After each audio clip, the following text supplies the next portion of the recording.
Welcome to day 2 of your Move Better Challenge.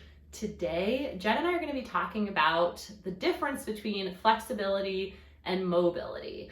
They kind of get thrown together a lot. I think flexibility is a bit more of like a buzzword. Yes, I think people like the word flexibility more. I need to be more flexible. Yes, yeah. More. I think that's right. And so we are here to describe the difference, tell you why they're both important, although one might be a little more important than the other. Yeah, I have preferences. I have preferences.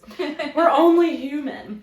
So the difference here, and you're going to notice this difference within the two sets of exercises. So the first is your dynamic movement, right? This is mobility.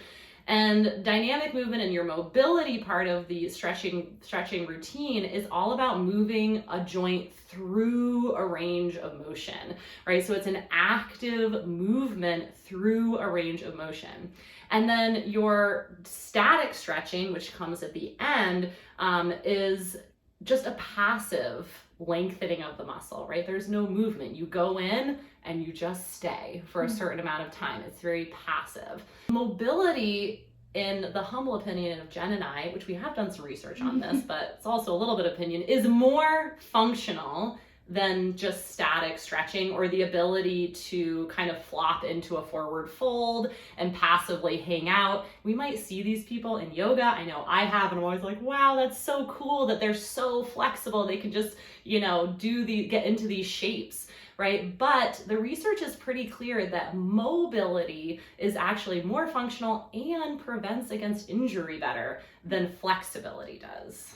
I think that's a good point. And we've got this order of your workouts, and we're always going to start with the mobility, with the dynamic exercises, because you can do those when you're cold, because the purpose of those is to warm you up, right? To get the blood flowing.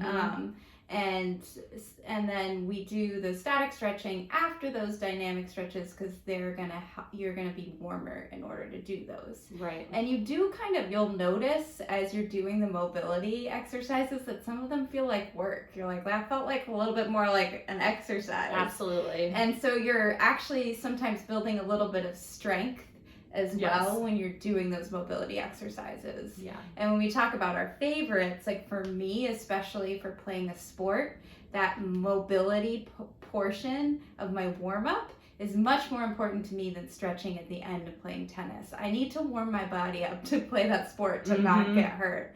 And I often skip the stretching at the end, and that's not as big of a deal. It does feel really nice, especially if I've noticed that I'm getting stiffer after I play, but to avoid getting hurt while I play, the mobility is really important. Yeah, and I think just putting in here that static stretching is not to be done generally before you're going to be active. So just like Jen said, get in a dynamic warm-up before you are moving actively, unless you have a PT that is specifically telling you, okay, do this static stretch before you do this activity. We hope that this helps you better understand how the routine is organized, and knowledge is power. So now you know the difference and why you're working on both. We will see you tomorrow.